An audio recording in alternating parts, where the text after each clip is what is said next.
Jingle bells, sustain smells. Jingle, all the nutrition. Oh, it's Stay Nutrition's Christmas survival tips. With our natural rhythm coming to the fore there. Couple of honkies. Surprisingly. Yeah. 1. Keep training. Don't fucking train. December is, really important. Like I say, you're going to be taking lots of extra calories. So don't just think, it's December, I'll start again in January. Because guess what? You're going to eat more, so you need to keep your output high. As high as possible. You have to keep, keep your muscle mass as high as you can by lifting weights, keeping your protein intake high. The temptation is just to go for maybe, say, mince pies as a random food and eat loads of them.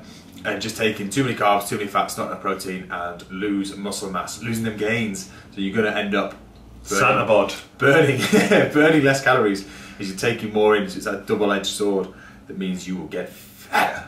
So yeah, keep the training consistent. 2. That's it. Be smart. So make smart choices with your food and your drinks. Do you need to have 3 meals off in a day and a night of boozing to, let your hair down and enjoy yourself? If you do, that's fine. But when you get on those scales come January 2nd, they're going to tell you what you don't want to hear. Yeah, So, you don't want to be wasting all of January's enthusiasm losing the weight that you banged on in December. the last 10 days of it. Control what you can control, and then you can enjoy what you can't. So if I know I'm going out for a meal on Saturday night and I'm going to have a few drinks, a few gins and slim leg tonics, then I'm going to keep my breakfast, my lunch and my snacks as clean as possible. So I might kind of drop the fats, might drop the carbs a little bit to keep them nice and light on the calories, keep the protein high, drink plenty of water, and then I can kind of almost afford the calories of having something off planned for my dinner and a few drinks as well. Obviously I'm probably still going to drink and eat more than I should, but it's that damage limitation. Yeah, don't lose days. I think it's the thing is don't just give in and get to the point Days turn into weeks, Yeah, weeks turn into the month. even the 2 weeks, if you lose 2 weeks of December, so you think you start from the 17th, which is still quite a way away here, then you're going to end up, putting on so much more than you need to. And I don't think there's many people who kind of get to the end of December and go, I had just the right amount of treats there. Everyone, tends to go, I think I've overdone it a little bit there. So keep this in mind, keep how you feel later on in mind. It's lack of foresight so often, isn't it? It's people make these decisions on the spur of the moment, and then later on they go, that wasn't the right one. But you know what these potential decisions are going to be. They're going to be eating too many calories. So because it happens every year. So what do you want to do? Do you want to start January, 7 pounds, 14 pounds heavier than you started December? Do you want to finish January the same way that you started December? Exactly. I think that's a big part of why so many people don't make the progress year on year they should, is because they have these periods of time where they go, well, I want to kind of cut loose, and then they absolutely cut loose and they go in, and then they end up undoing like a year's worth of good work. And it's, for people like us who help people to make that good work, it's kind of sad to see that, obviously how upset and disappointed they are when these things do happen. So obviously it's going to happen to some people, but if it could not be you, then happy days. Can't help it. 3! That's how it counts as well. Shut up. Make good decisions whilst you are out. So again, you're going back, if you're having a meal off plan, then maybe don't gorge on, a starter, main, dessert, and then drinks. Maybe put a little bit of a limit on, like, right, I'm going to have a few drinks, so I'm not going to have the dessert. Or, I'm going to have the meat and veg instead of fish and chips. I'm going to try and fill up on that. I'm going to make some smart choices with the menu. Yeah, I think cutting corners is a good one. So it's just that thing of like, something as small as when you're cooking roast potatoes, cut them into bigger bits.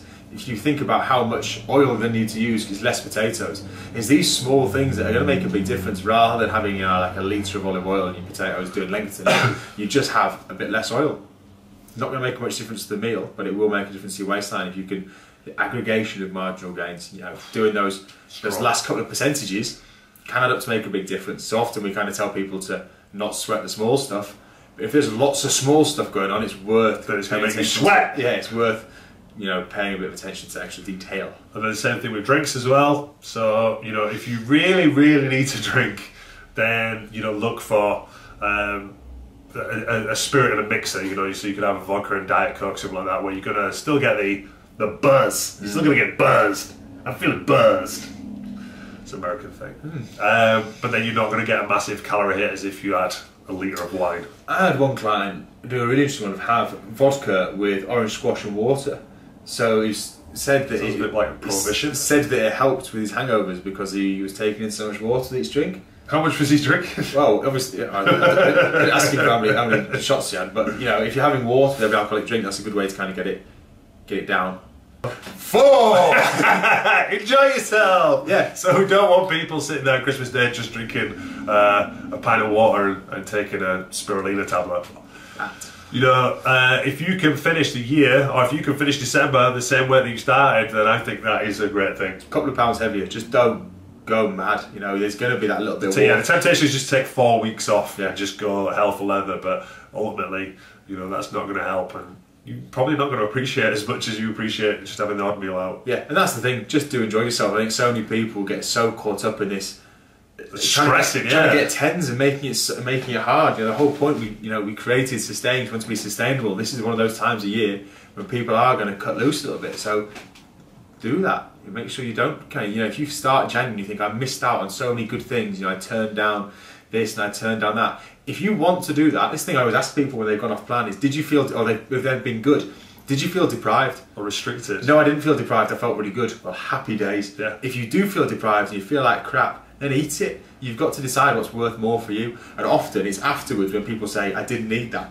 But if afterwards you're saying, I did need that, then you've just got to make the right decisions for you, don't you? So as long as you're happy with your decisions come January 3rd, then happy days. Cool. Merry Christmas. Come on, Grinch. What do we say?